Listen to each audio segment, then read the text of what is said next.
É que eu fico me perguntando, assim, a gente é brasileiro e aqui a gente tem muito contato com a Bíblia, com igrejas católicas, igrejas evangélicas.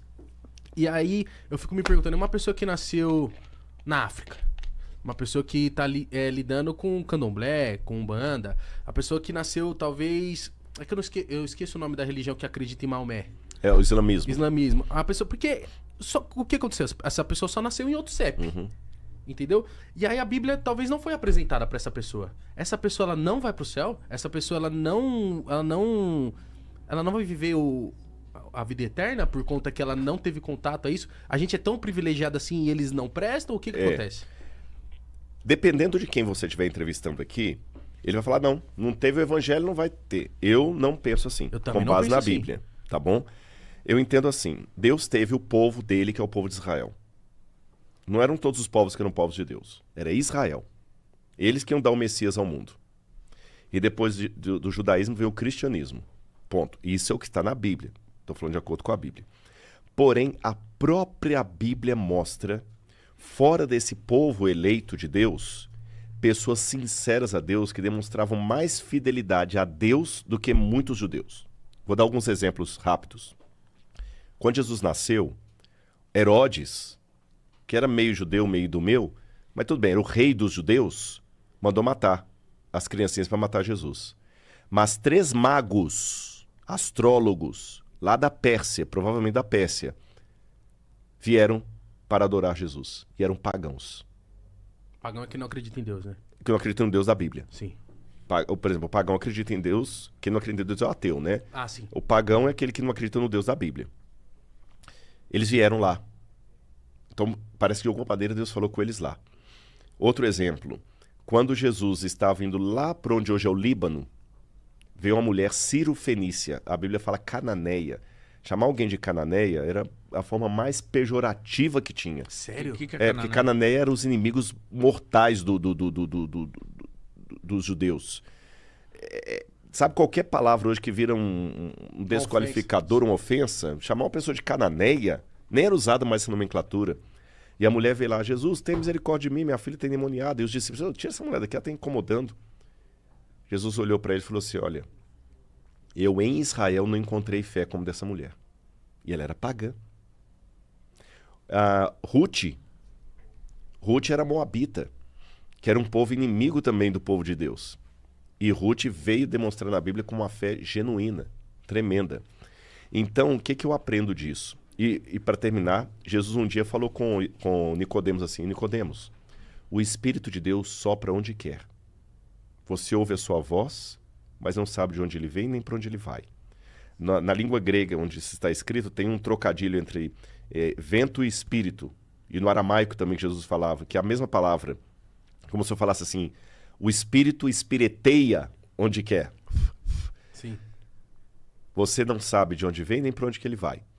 E para finalizar, Jesus também falou para os apóstolos assim, eu tenho outras ovelhas que não são desse aprisco. A mim me convém conduzi-las, mas chegará o dia em que haverá um só rebanho, um só pastor. Com esses elementos bíblicos que eu apresentei, o que eu posso responder para você?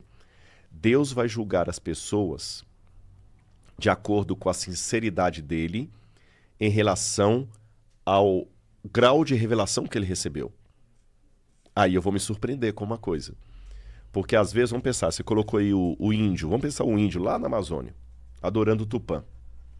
A única coisa que ele sabe de Deus é que ele chama Deus de Tupã, fica adorando os espíritos da natureza ali e tudo mais. Só isso que ele sabe. Mas ele está sendo fiel àquilo ali. Ele está amando o seu semelhante lá na tribo. Ele não está fazendo mal a ninguém. Não está fazendo mal a ninguém. E eu aqui, Rodrigo, com toda a teologia, erudição, eu estou menosprezando o meu irmão, eu estou falando mal do outro, eu estou cuspindo na dignidade do outro. E às vezes com a Bíblia eu debaixo estou com inveja do outro e com a Bíblia debaixo do braço. Aí... Parece que está cego, né?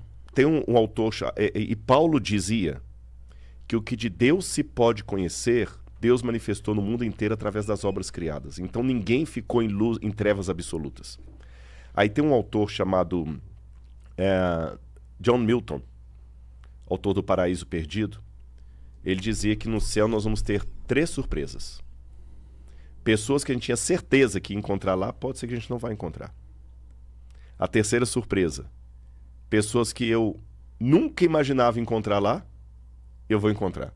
Cadeira cativa. E a terceira surpresa. Uau, eu também tô aqui. Apesar de tudo que eu fiz. Você entendeu?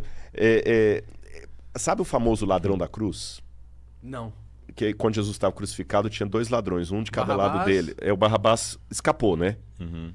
E ficaram 2, um de cada lado de Jesus. Aí um deles amaldiçoou Jesus, o outro falou: Senhor, lembra-te de mim quando vieres no teu reino, e Jesus o perdoou. Eu vejo essa história daqui, eu penso assim, poxa, o cara poxa, perdoou, arrependeu e tudo. Mas imagina alguém que sofreu nas mãos daquele ladrão ali.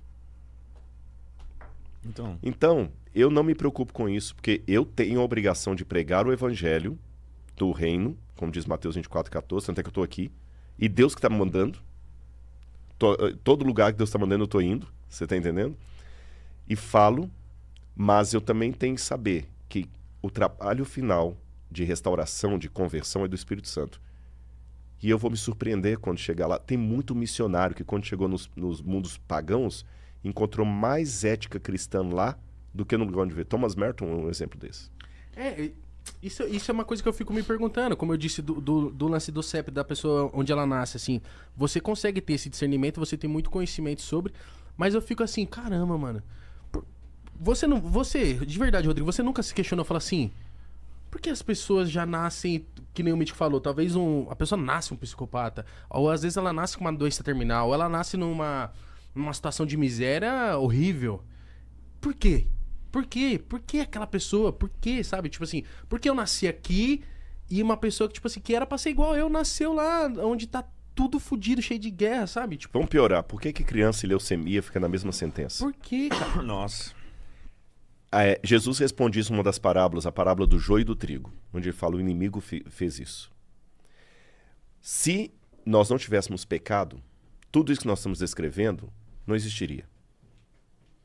Mas o diabo, ele colocou dúvidas do caráter de Deus no céu.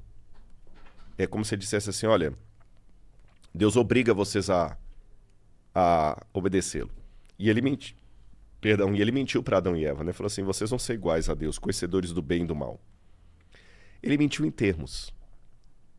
Porque o único que era conhecedor do bem e do mal era Deus, não no sentido de praticar o mal.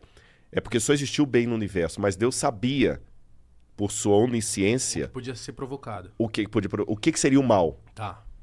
Mas a partir do momento que os nossos pais comeram do fruto proibido, aquele conhecimento do mal que só Deus tinha, porque Deus sabia como é que poderia ser, nós passamos a ter por experiência. Porque até então ninguém sabia o que era a morte, as suas perguntas ninguém saberia o que era.